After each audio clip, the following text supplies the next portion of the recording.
இன்றே டவுன்லோட் செய்து உங்கள் ஃபேவரட் ஷோக்களை என்ஜாய் பண்ணுங்க. சார், அவனுக்கு இந்த வீட்ல ஏதோ ஒண்ணு தேவை, இல்ல யார் கூடயோ பேசணும். அதுக்கு தான் அவன் அவ்வளோ ரிஸ்க் எடுத்து வீட்டுக்குள்ள வந்திருக்கான்.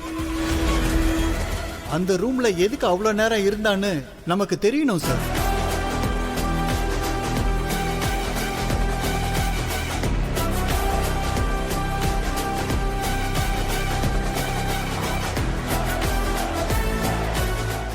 என்னங்க யோசிச்சுட்டு இருக்கீங்க?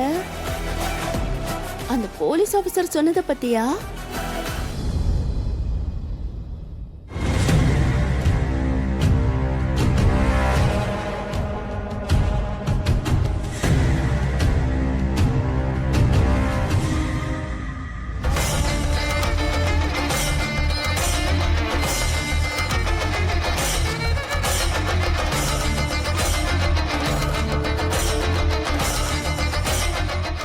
என்னங்க என்னங்க